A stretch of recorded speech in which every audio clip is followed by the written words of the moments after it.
La montaña palentina está en el norte de Palencia, entre la cordillera cantábrica y la Tierra de Campos.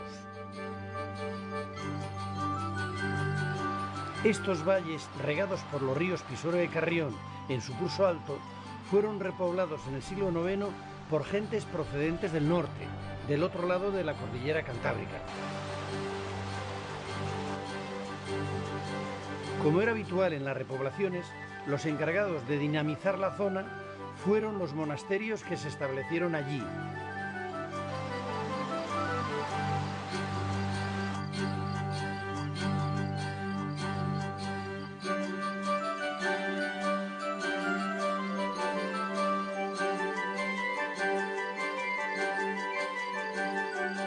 Tres siglos más tarde, en el último tercio del siglo XII, gracias al buen gobierno del rey castellano Alfonso VIII, se produjo en estas tierras un periodo de gran expansión económica. El optimismo que provocó este despertar económico desató una fiebre constructora que llegó hasta las aldeas más pequeñas de estos valles.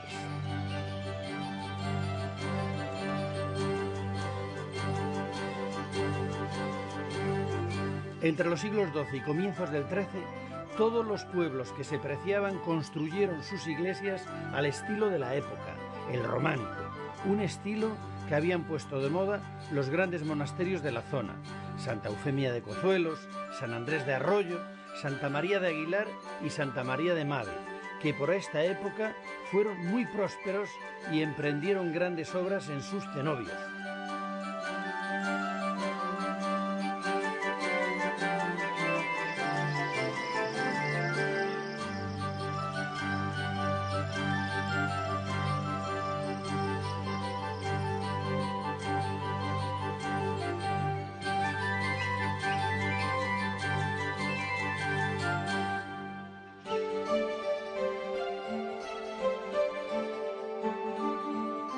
En la montaña palentina quedan más de un centenar de iglesias románicas, la mayor parte de ellas rurales, así como 4 monasterios y varias ermitas.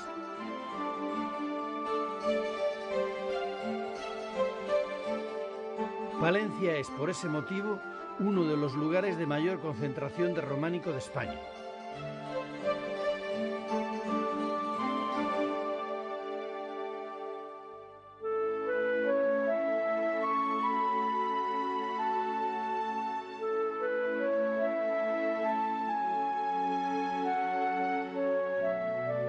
Acabado su momento de esplendor, todo este territorio quedó como paralizado en el tiempo y ajeno a los nuevos estilos arquitectónicos, que apenas tuvieron allí implantación.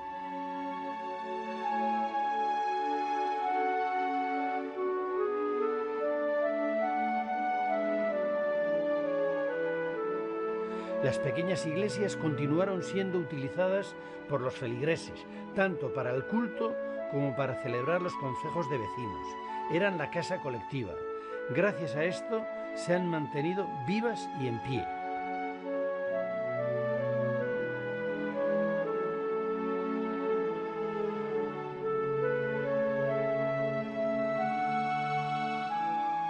En estas fotografías de Piedad Isla, realizadas a mediados del siglo pasado, vemos cómo la vida cotidiana de los paisanos giraba alrededor de la iglesia y cómo tenían lugar en ella los acontecimientos más importantes de sus vidas.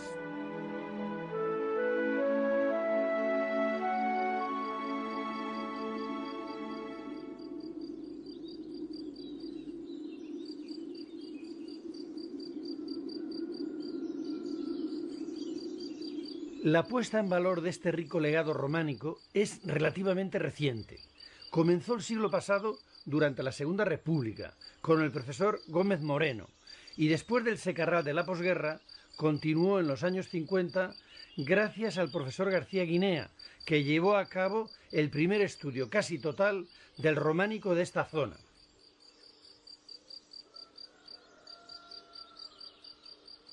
Profesor García Guinea, Miguel Ángel, ¿cuándo empiezas a interesarte por el románico de Palencia? ¿Qué año? Pues en 1948, una cosa así. 1948. Me interesó ya en la Universidad de Valladolid, tengo aquí la carpeta de la Universidad de Valladolid todavía, donde tengo los dibujos. Me intereso ya estudiando los últimos cursos en la Universidad de Valladolid. Yo, que venía aquí a Palencia un mes a pasarlo con mi hermano, que era notario de Cervera de Pisuerga, pues entonces yo empecé a ver que no estaba estudiado el románico en Palencia. Que, resumiendo, me intereso porque me gustan enormemente dos cosas fundamentales para mi vida y, por lo tanto, ¿por qué voy yo hacia el románico? Primero, porque me encanta el paisaje. Me llena completamente la visión de un paisaje natural. El sol, los ríos, entonces los ríos estaban completamente limpios y yo me bañaba de iglesia en iglesia, me bañaba a lo mejor en los pozos de Pisuerga o en los pozos de sus afluentes, según. Y entonces todo eso tenía paisaje, tenía historia, tenía poesía, tenía todas las cosas que para mí eran fundamentales en esos momentos. Ten en cuenta que entonces tendría yo 25 años y entonces está uno en potencia fundamental para sacar la mejor parte de la vida. ¿Nos enseñas un poco? Sí, vamos a ver. Que este era el cuaderno campo que llevabas. Esto que parece una pobreza... Un tesoro. Es una, Un tesoro. Sí, bueno, no, pero esto parece una pobreza, evidentemente, porque yo no podía cargar con la bicicleta y con todas las cosas, la mochila y la comida, que llevaba siempre unos bocadillos. Es decir, pura naturaleza. Pero bueno, aquí tienes, por ejemplo, sí, la iglesia, esta es a San Andrés de Arroyo. Sí. Pero vamos a ver aquí una para que se vea cómo estaban las iglesias a veces. Ay, Santa Cecilia de Vallespinoso. Una de las iglesias más bellas de todo el románico europeo. Y he visto mucho. De las iglesias más bonitas porque unía eso, unía poesía, paisaje y arte, todos juntos. Vivir así es una delicia. Yo digo, he tenido muchísima suerte porque yo he vivido divertido toda mi vida y me han pagado además. Y me han pagado para vivir. Eso os pasa a los investigadores, que tenéis una suerte. Pero me han pagado muy poco, que ahora, me han pagado con el disfrute completo de lo que esto representa para una vida de una persona que se marcha.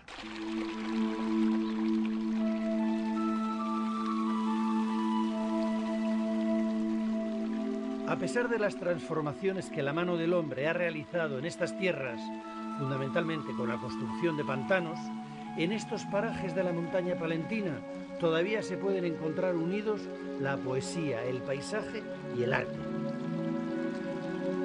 La iglesia de Vallespinoso fue restaurada afortunadamente en 1958, lo que la salvó de una ruina total.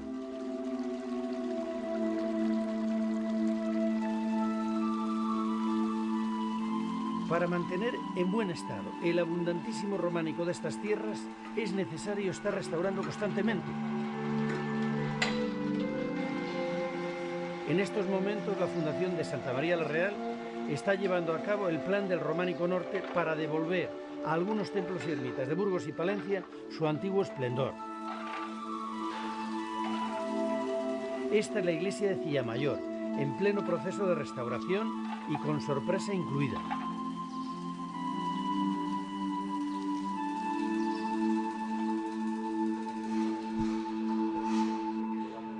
Bonito capitel, ¿eh? Ahí escondido. Bueno, Juan Carlos, ¿qué lío es este en el que estamos metidos? ¿Qué hay aquí? ¿Dónde estamos? Bueno, pues estamos en el batisterio de la iglesia de Santa María la Real de Cillamayor, ¿no? Entonces en este espacio, cuando empezamos la restauración, había una pila bautismal, bueno, pues moderna, de hormigón, que sustituía a la original románica que desapareció hace unos años, ¿no? Y esto estaba recubierto con unos paramentos de alicatado blanco, como los de los puertos de baño.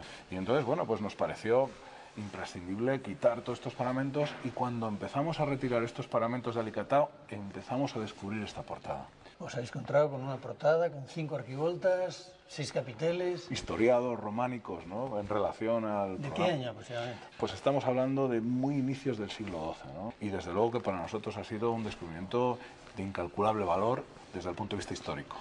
Y la verdad es que el contar con una portada como estas, pues nos parece que esta iglesia, bueno, pues cobra muchísimo más interés y bueno, pues creo que estamos ante uno de los hallazgos más importantes, ¿no?, de esta época.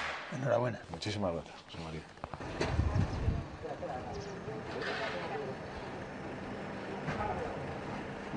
Pasado un tiempo y después de un minucioso estudio arqueológico de la zona, por fin la portada descubierta es liberada de los sillares que la cegaban.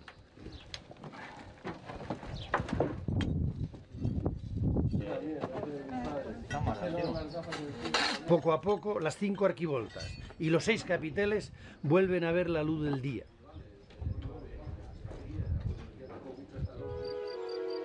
Cada pueblo o aldea echaba el resto a la hora de edificar su iglesia para conseguir que fuera lo mejor posible. La iglesia es ante todo la casa de Dios, el lugar donde se reúne todo el pueblo para el culto. Por este motivo, la iglesia es el mejor edificio del pueblo, el más lujoso y el más ornamentado. Cuando los vecinos decidían su construcción, lo primero que hacían era buscar y contratar a un maestro de obra. Después localizaban una cantera que estuviera lo más cerca posible del pueblo, porque el transporte encarecía mucho la obra. La solución más económica era excavar la iglesia en la propia roca. Teniendo en cuenta que en esta zona son abundantes las rocas areniscas, relativamente fáciles de horadar, esa fórmula resultaba menos costosa que la de extraer la piedra de una cantera, tallarla y colocarla.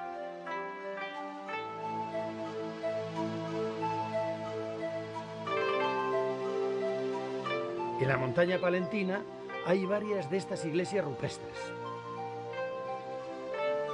De todas formas, lo habitual era recurrir a las canteras, que en estas tierras son abundantes, y efectuar el transporte en carros tirados por bueyes.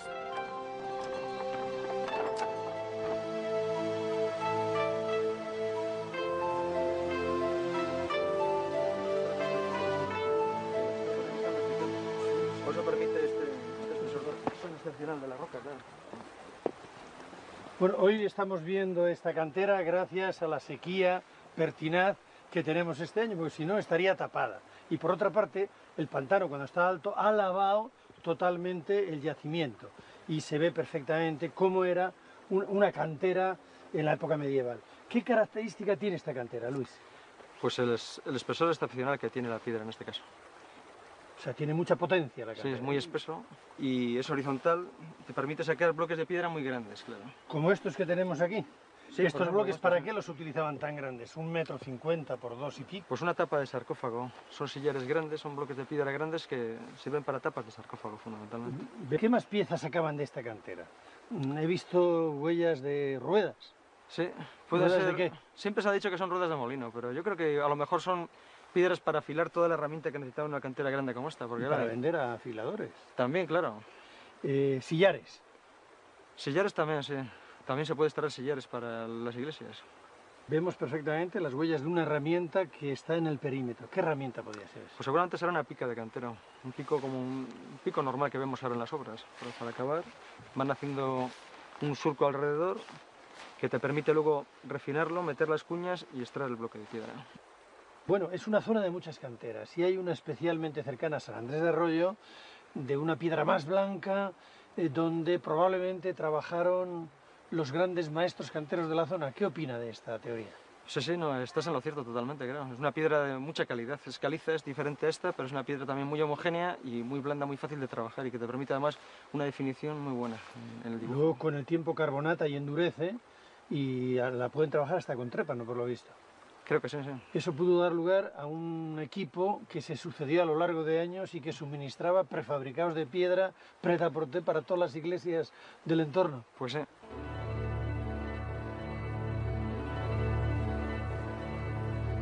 El maestro y su cuadrilla, formada por canteros, albañiles y carpinteros, iban de obra en obra. Eran itinerantes. Contrataban una obra, la hacían, la cobraban y se iban a otra parte.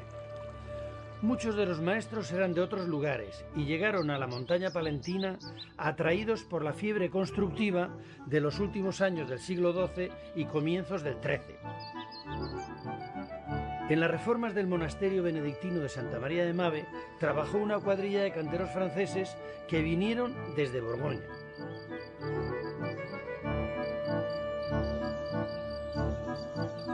Los primeros en edificar fueron los monjes de las nuevas órdenes religiosas que por entonces se establecieron en estas tierras palentinas.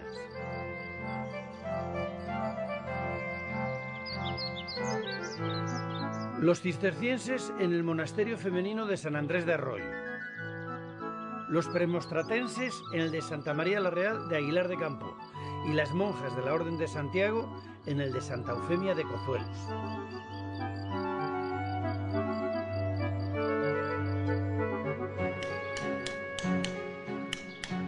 La casi totalidad de los maestros que por aquí dejaron su obra son anónimos, desconocidos, como era habitual en los artistas del románico.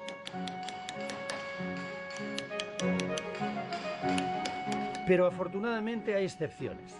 La más original está en la portada de esta iglesia de Revilla de Santullán, protegida y muy bien conservada por este portal cerrado. Esta es una obra excepcional, primero por la calidad de su talla y después por la presencia del cantero que la hizo, el maestro Miguel, que se retrató a sí mismo en plena faena.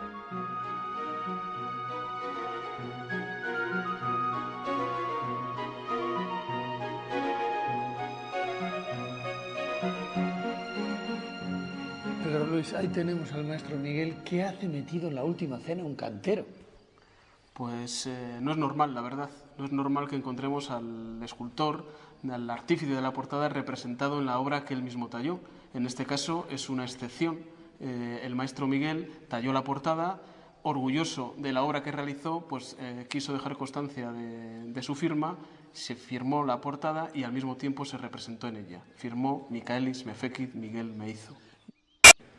Veo que tiene a su lado un libro de modelos, un libro de dibujos probablemente, ¿no? ¿Tan importante era el libro que contenía los modelos? Era fundamental, eran álbumes, láminas que circulaban, que pasaban de unas manos a otras, de un taller a otro, y por eso no es extraño encontrar las mismas representaciones, los mismos motivos figurados en distintas iglesias, a veces interpretados por los mismos maestros, los mismos talleres y otras veces por talleres diferentes. Hay una piedra aquí que se ve que la trabaja primorosamente con el trépano, los vegetales son delicadísimos. ¿Qué características podemos decir que tiene esta piedra que vemos en el norte de Palencia tan a menudo? Esta piedra es muy fácil de tallar. Es una piedra además que con el paso del tiempo parece ser que endurece y de ahí que se hayan permitido o que hayan llegado hasta nuestros días estas labores escultóricas en un grado de acabado y de perfección increíbles, ¿no? Las canteras parece ser que estaban en el entorno próximo al monasterio de San Andrés de Arroyo, monasterio donde lógicamente trabaja una mano de obra muy abundante durante mucho tiempo y esos maestros luego se reparten por otras iglesias del entorno. Este maestro Miguel con toda seguridad trabajó en San Andrés de Arroyo porque las labras de estos capiteles vegetales que vemos aquí son idénticas a las que aparecen en la sala capitular de San Andrés de Arroyo o en el claustro.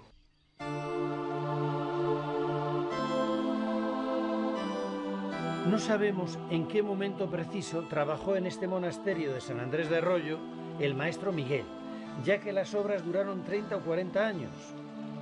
Aquí se dedicó a realizar sobre la piedra un variadísimo repertorio de temas vegetales. La orden cisterciense prohibía las representaciones figuradas, ya que podían distraer al monje en sus oraciones por el claustro.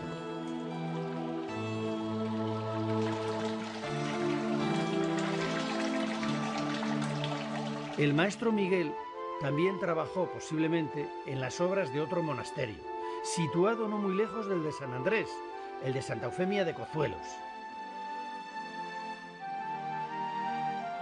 Este monasterio, que en 1186 pasó a pertenecer a la Orden de Santiago, fue ampliado para albergar a la nueva comunidad de monjas. La puerta que comunicaba la iglesia con el claustro desaparecido fue realizada por el mismo taller que trabajó en San Andrés de Arroyo.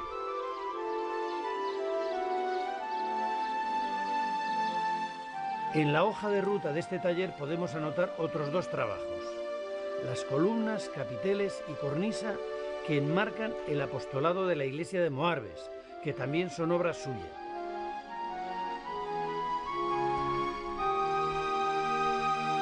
Y por último, otra que también parece obra suya, o al menos de su taller, que es una de las portadas de la iglesia de Zorita del Páramo.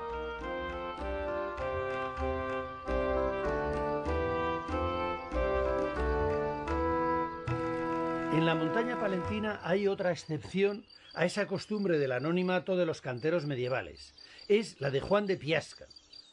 En la iglesia de Rebolledo de la Torre, en el exterior de la ventana del pórtico, hay una inscripción en latín: Allí, además de señalar el nombre del promotor y la fecha de la obra, indica el nombre del maestro que la hizo. Textualmente dice: hizo este portal el maestro Juan de Piasca. La fecha es 1186.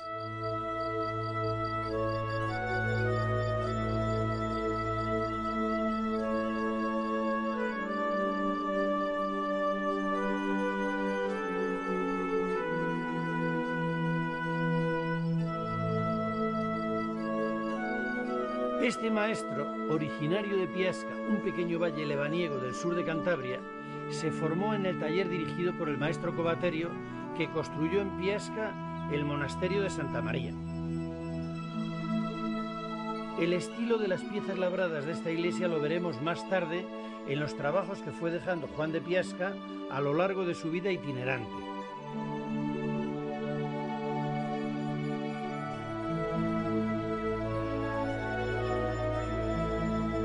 Después de construir varias iglesias en Cantabria, Juan de Piasca bajó hasta la montaña palentina. Aquí, además del pórtico de Rebolledo, que es su mejor obra, dejó su arte en los capiteles de la iglesia de Vallespinoso de Aguilar.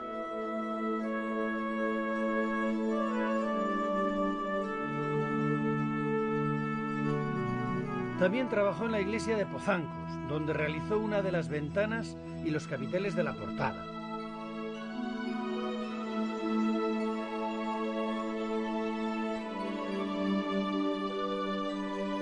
En la iglesia de Barrio de Santa María podemos también ver la mano del maestro de Piasca en los capiteles de las ventanas del ábside.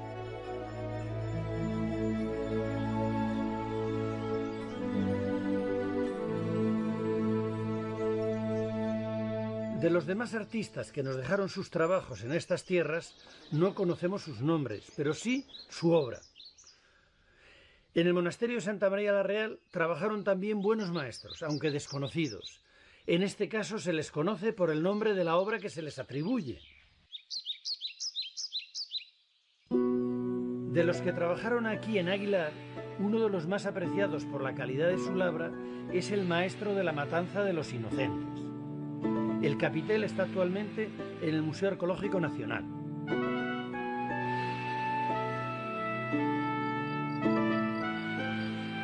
Este maestro también talló los dos capiteles del arco triunfal de la iglesia de Santa Cecilia.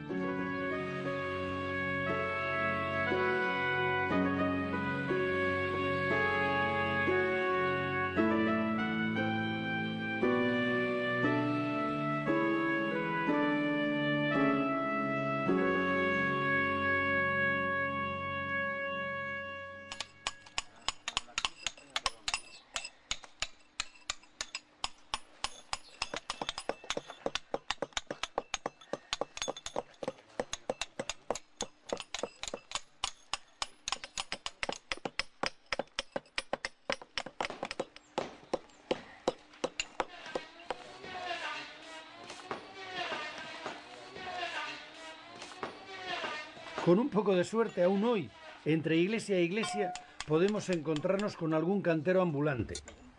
Alfonso. Sí. Vente para acá conmigo, cuenta.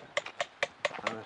Bueno, Alfonso, así que del Valle de Iguña, maestro cantero itinerante con tu cuadrilla, eres un hombre del medievo, ¿no? ¿Dónde aprendiste el oficio? Pues yo con un amigo empecé. Empezamos pues preparando sillares y bueno, lo que era más que nada sillería, y luego ya pues no había mucho donde colocar y ya pues tuvimos que meternos más en mampostería también y ya pues hacer, pues para no contar como gremio, pues hacer una cuadrilla ya un poco importante pues para atender a todo. Una cuadrilla polivalente, que veo que tenéis bastante piedra. ¿De dónde sacáis la piedra? ¿Cómo la traéis? ¿Cómo la conseguís? Pues piedra esta en concreto es de derribos, pues comprada en diferentes sitios y luego pues también cuando ya no queda más remedio pues de canteras, de sierras, vamos. Entonces vuestro trabajo ahora permite poder mantener los pueblos manteniendo la tradición constructiva. Sí, bueno, por lo menos si el que nos encarga de estos tipos de trabajos, sí. También se meten otras cosas en los pueblos, pero bueno. Ya, bueno, pues enhorabuena por este trabajo y que dure. Esta es la herencia que afortunadamente pervive hoy de los grandes maestros, conocidos o anónimos, que recorrieron la zona dejándonos sus obras. Pero también perviven en la montaña palentina la huella y el esfuerzo de otros canteros locales, más humildes, Ellos contribuyeron a aumentar la riqueza y variedad del románico rural de la zona, copiando el repertorio artístico de los grandes monasterios y traduciéndolo después a formas y lenguajes más sencillos.